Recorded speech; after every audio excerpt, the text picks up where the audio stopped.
अच्छा भाटी जी, मैं एक चीज आपसे पूछना चाहती हूँ। बोल।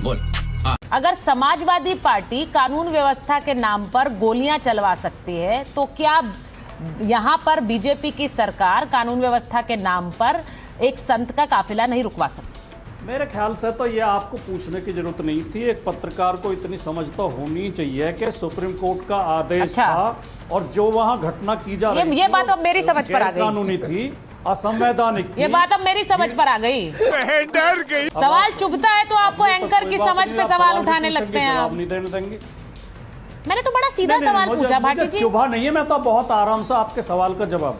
हाँ, लेकिन जवाब नहीं सुन रही आप। नहीं सुन रही हूँ। सवाल तो आपने पूछा, हमेशा सुनती हूँ। जवाब नहीं सुन रही। हमेशा सुनती। जवाब आपके अनुकूल हो ना जवाब आपके अनुकूल हो तो आप चुप रहेंगी। नहीं हूँ। जवाब आपके अनुकूल ना हो तो आप बीच में आपका पहला सही बात है। एक पत्रकार के अंदर इतनी समझ होनी ही चाहिए कि जब सुप्रीम कोर्ट का आदेश था कि कोई व्यक्ति मस्जिद तक न पहुंचे, उसे रोकने की जिम्मेदारी उत्तर प्रदेश सरकार को दी गई थी, वो पुलिस की व्यवस्था की गई थी। तो यहाँ व्यवस्था की जिम्मेदारी किसकी है? यहाँ व्यवस्था की जिम्मेदारी किसकी है भाटी जी? अभी बताता है भाई। यहाँ व्यवस्था की जिम्मेदारी नहीं है, वहाँ व्यवस्था की जिम्मेदारी थी। फिर आप समझ पर सवाल उठाएंगे।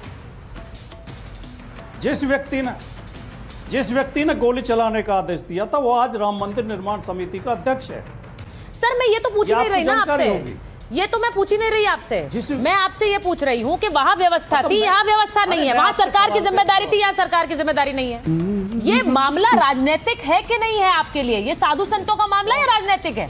तो रुको जरा, दोनों नहीं, ये साधु संतों का मामला है। राजनीति तो जिसके साथ अन्याय होगा उसी के साथ खड़ी होगी। आपने ये सवाल भी उठाया था कि अखिलेश यादव जी ने क्यों फोन किया। अभी और सुनिए, जिसके साथ भी जो दुखी है, पीड़ित है, अपमानित है, ठीक है, दुखी है, पीड़ित है, अपमानित है, सवाल उठा रहे हैं, तो क्या दिक्कत है मनोज जी? वो क्या गलत कर रहे हैं? ना लाइन पे